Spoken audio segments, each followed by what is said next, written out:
Questo video è un po' difficile da fare, ma lo faccio collegato al video di Jax Gap riguardo alle mental illness e ho pensato di farlo a modo mio. Parlando della mia, ad esempio, non so quanto iniziò esattamente. So solo che i primi sintomi psicosomatici si manifestarono al secondo anno di scuola media. Non riuscivo a pensare in classe, poi che ogni volta che entravo dopo un po' mancava l'aria e non riuscivo a respirare.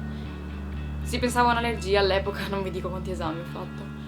La stessa cosa si verificò in terza media, dove però siccome un giorno tipo 26 persone stettero male al mio stesso modo, si pensò a qualche problema dell'aria. Nel frattempo andai da uno psicologo e ricordo il disagio che mi provocava e le sue ascelle sudate. Pensate quanto positiva fu per me come esperienza. Quella però non era la prima volta che andavo da uno psicologo. Alle elementari, non ricordo esattamente l'anno, non riuscivo a sopportare di essere lasciata da sola da mia madre. Nemmeno in macchina per andare a fare la benzina, ero terrorizzata che qualcuno mi avrebbe portato via. Questo era probabilmente dovuto al fatto che durante il periodo in cui facevo pattinaggio un uomo tentò più volte di caricarmi in macchina a fine dell'allenamento e quello fu il motivo per cui smisi. Non ne parlai con nessuno per anni, ma è una cicatrice che mi porto dentro ancora oggi e che dubito andrà mai via. Continuando, non ebbi eccessivi problemi, se non i soliti legati all'adolescenza, ai vari complessi che ci si fa e bla bla bla. Poi all'inizio della seconda superiore, precisamente tra dicembre e gennaio, inizierai ad avere i primi veri problemi. Mi veniva costantemente tutto il tempo da vomitare. Feci esami su esami, persi un sacco di giorni di scuola e ben 15 kg. La mia alimentazione è stata tutta una montagna russa da allora. Facevo fatica a mangiare, a uscire e non toccai mai una goccia di alcol, troppo spaventata che avrei peggiorato la mia situazione.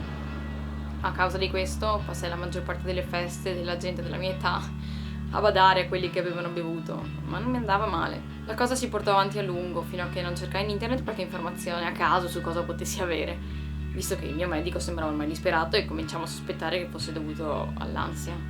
Da lì capii che i sintomi erano per l'appunto psicosomatici.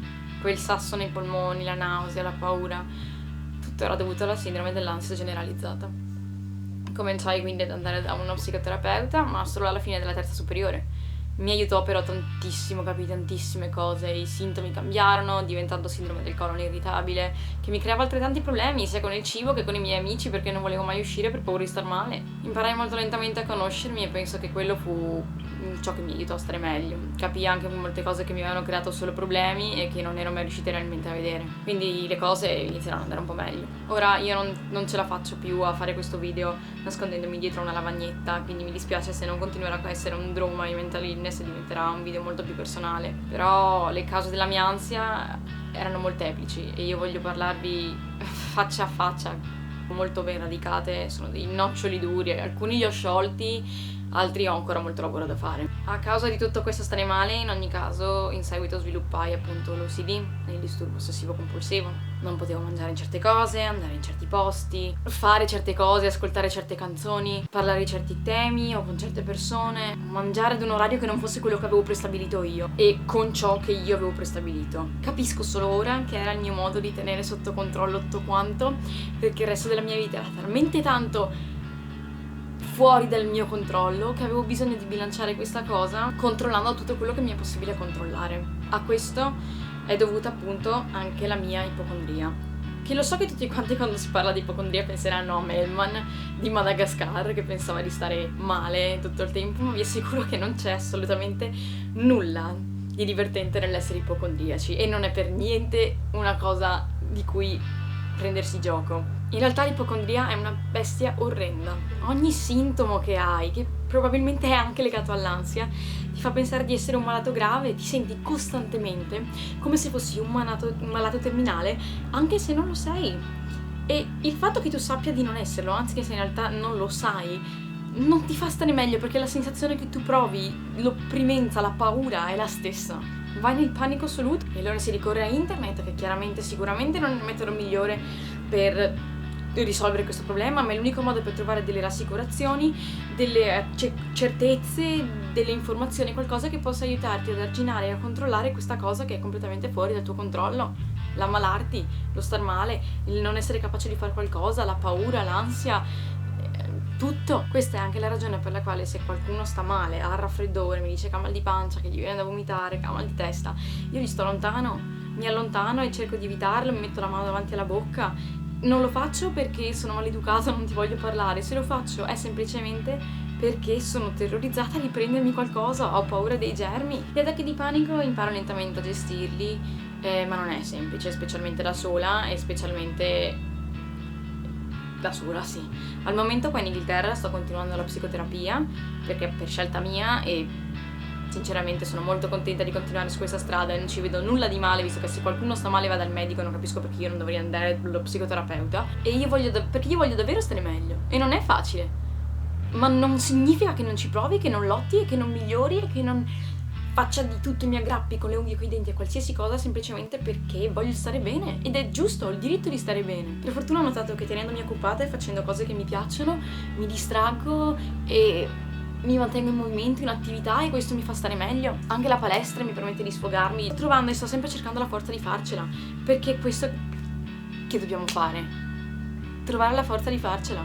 È un viaggio alla fine e io ho intenzione di arrivare alla fine, di godermi il tragitto e di fare tutto quello che ho il diritto sacrosanto di fare, perché si può. I miglioramenti li ho visti su molti aspetti e dopo tutto vivo da sola.